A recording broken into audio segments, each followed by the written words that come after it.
Hello friends, please like and subscribe my channel easy learning. आज का जो हम टॉपिक करने जा रहे हैं वो है third normal form. So third normal form normalization की तीसरी टाइप है। नॉर्मलाइजेशन में हमने जैसे देखा है कि रिडंडेंसी को ख़त्म करने के लिए, डुप्लीकेसी को ख़त्म करने के लिए हम टेबल्स को सब पार्ट्स में डिवाइड करते जाते हैं। सो उसी तरह थर्ड नॉर्मल फॉर्म में हम क्या करते हैं। सो थर्ड टेबल को थर्ड नॉर्मल फॉर्म में होने के लिए दो रूल्स फॉलो करने पड़ेंगे। सबसे पहले थर्ड नॉर्मल फॉर्म में होने के लिए टेबल को सेकंड नॉर्मल फॉर्म में होना पड़ेगा।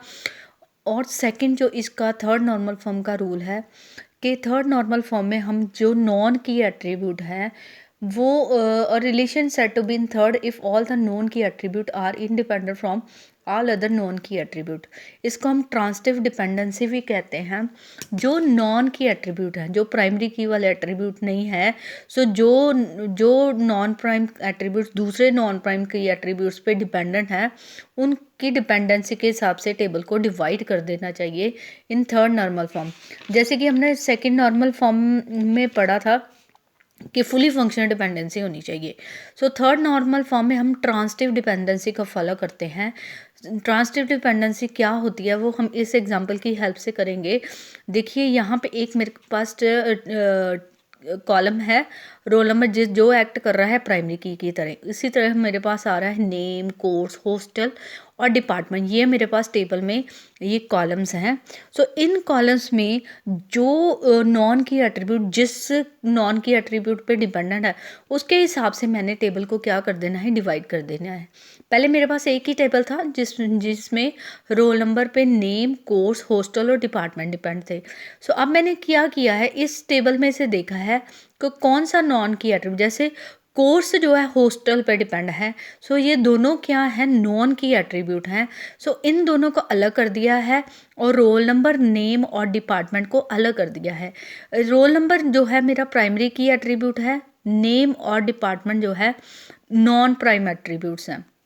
उसी तरह कोर्स और हॉस्टल क्या हैं, नॉन की प्राइमरी एट्रीब्यूट्स हैं।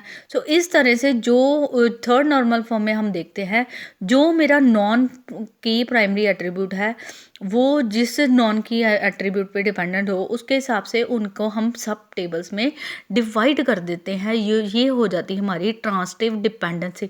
ट्रांसिटिव डिपेंडेंसी क्या कहती है, A is dependent upon B. मतलब इनडायरेक्टली आप कह सकते हो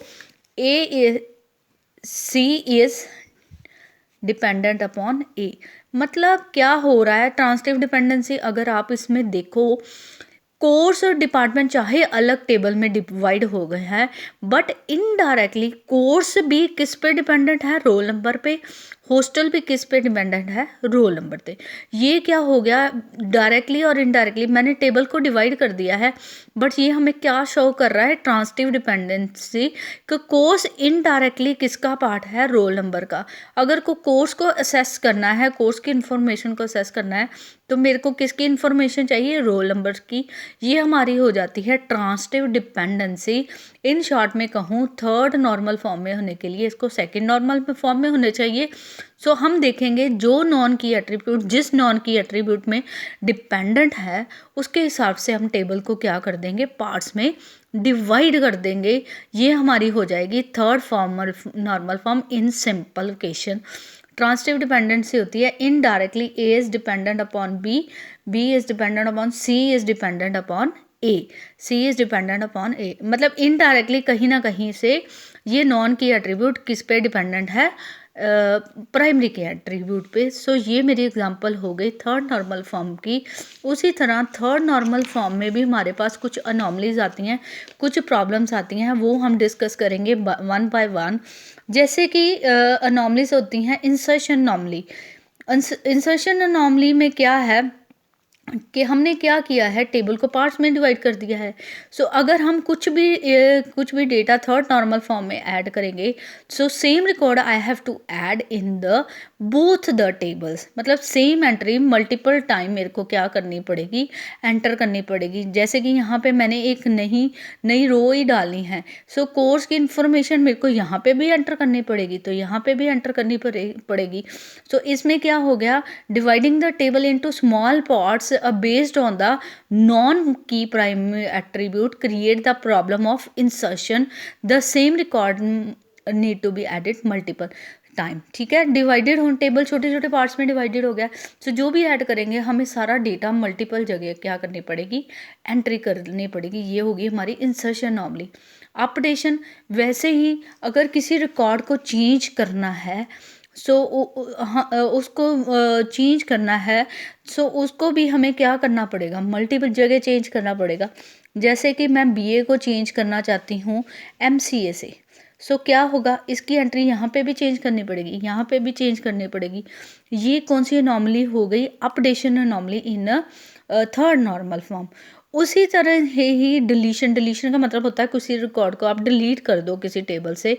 सो ऐसे ही अगर सपोज इस टेबल से मैं ये रिकॉर्ड डिलीट कर देती हूँ, सपोज थर्ड रिकॉर्ड डिलीट कर देती हूँ, डिलीशन में क्या प्रॉब्लम आएगी, ये रिकॉर्ड तो यहाँ से डिलीट हो गया। सो बाय डिफ़ॉल्ट मेरे को बीए तो चाहिए था, बिकॉज बीए जो है मेरे कोर्स में भी एग्जिस्ट कर रहा है। सो ये रो डिलीट करने की वजह से कोर्स की इन्फॉर्मेशन मेरे मेन टेबल से चली गई। सो जब भी मैं कोर्स की इन्फॉर्मेशन एसेस करने की कोशिश करूँगी बीए की, वो बाय डिफ़ॉल्ट मेरे से बीए की इन्फॉर्मेशन डिलीट हो गई है। सो इसकी वजह से मेरे को क्या प्रॉब्लम आएगी, डिलीशन अनॉमली। सो कहने का मतलब due to any reason if any data is lost, जो उस टेबल पे डिपेंडेंट टेबल है वो उस रो को असेस नहीं कर पाएंगे। सो ये मेरी क्या हो जाएगी, deletion anomaly in third normal form. So ये हो जाती है हमारी anomalies, 3 anomalies in third normal form. I hope you like my topic. Please like and subscribe my channel easy channel learning and subscribe my channel. Thank you so much.